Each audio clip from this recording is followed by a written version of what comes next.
What keeps us healthy and happy as we go through life? If you were going to invest now in your future best self, where would you put your time and your energy? There was a recent survey of millennials asking them what their most important life goals were. And over 80% said that a major life goal for them was to get rich. And another 50% of those same young adults said that another major life goal was to become famous. And we're constantly told to lean into work, to push harder and achieve more. We're given the impression that these are the things that we need to go after in order to have a good life. Pictures of entire lives, of the choices that people make and how those choices work out for them, those pictures are almost impossible to get. Most of what we know about human life, we know from asking people to remember the past. And as we know, hindsight is anything but 20/20. We forget vast amounts of what happens to us in life, and sometimes memory is downright creative. But what if we could watch entire lives as they unfold through time? What if we could study people from the time that they were teenagers all the way into old age to see what really keeps people happy and healthy? We did that. The Harvard study of adult development may be the longest study of adult life that's ever been done. For 75 years, we've tracked the lives of 724 men. Year after year, asking about their work, their home lives, their health, and of course asking all along the way without knowing how their life stories were going to turn out. Studies like this are exceedingly rare. Almost all projects of this kind fall apart within a decade because too many people drop out of the study, or funding for the research dries up, or the researchers get distracted, or they die, and nobody moves the ball further down the field. But through a combination of luck and the persistence of several generations of researchers, this study has survived. About 60 of our original 724 men are still alive, still participating in the study, most of them in their 90s. And we are now beginning to study the more than 2,000 children of these men. And I'm the fourth director of the study. Since 1938, we've tracked the lives of two groups of men. The first group started in the study when they were sophomores at Harvard College. They all finished college during World War II, and then most went off to serve in the war. And the second group that we've followed was a group of boys from Boston's poorest neighborhoods. Boys who were chosen for the study specifically because they were from some of the most troubled and disadvantaged families in the Boston of the 1930s. Most lived in tenements, many without hot and cold running water. When they entered the study, all of these teenagers were interviewed, they were given medical exams. We went to their homes and we interviewed their parents. And then these teenagers grew up into adults who entered all walks of life. They became factory workers and lawyers and bricklayers and doctors, one president of the United States. Some developed alcoholism, a few developed schizophrenia. Some climbed the social ladder from the bottom all the way to the very top, and some made that journey in the opposite direction. The founders of this study would never in their wildest dreams have imagined that I would be standing here today, 75 years later, telling you that the study still continues. Every 2 years, our patient and dedicated research staff calls up our men and asks them if we can send them yet one more set of questions about their lives. Many of the inner city Boston men ask us, "Why do you keep wanting to study me? My life just isn't that interesting." The Harvard men never asked that question.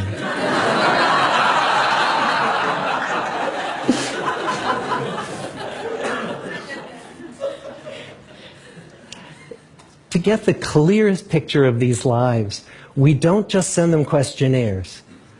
We interview them in their living rooms. We get their medical records from their doctors. We draw their blood. We scan their brains. We talk to their children.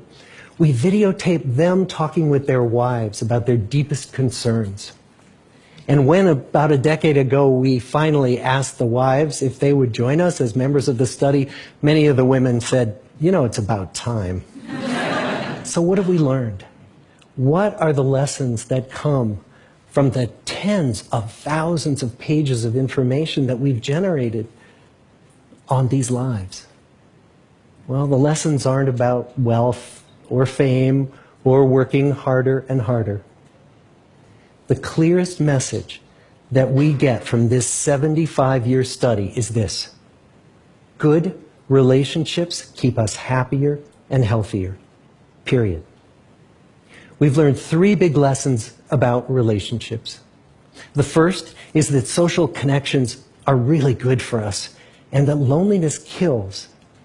It turns out that people who are more socially connected to family, to friends, to community, are happier, they're physically healthier, and they live longer than people who are less well connected. And the experience of loneliness turns out to be toxic.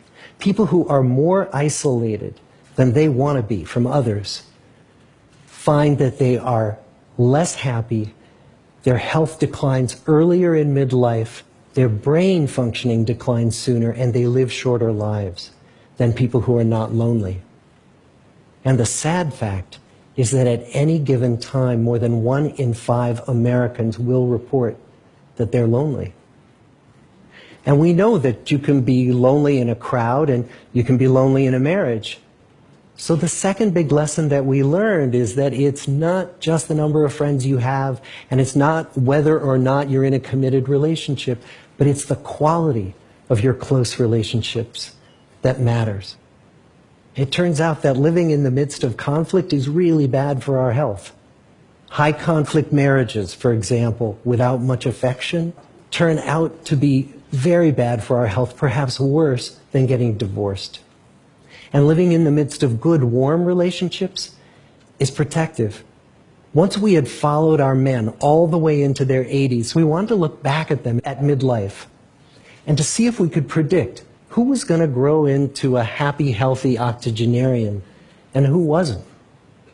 And when we gathered together everything we knew about them at age 50, it wasn't their middle-aged cholesterol levels that predicted how they were going to grow old. It was how satisfied they were in their relationships. The people who were the most satisfied in their relationships at age 50 were the healthiest at age 80.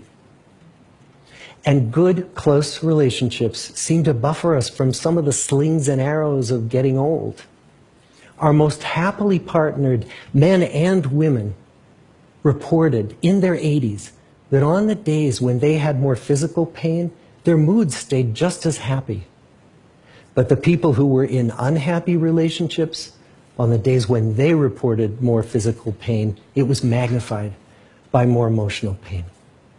And the third big lesson that we learn about relationships and our health is that good relationships don't just protect our bodies, they protect our brains.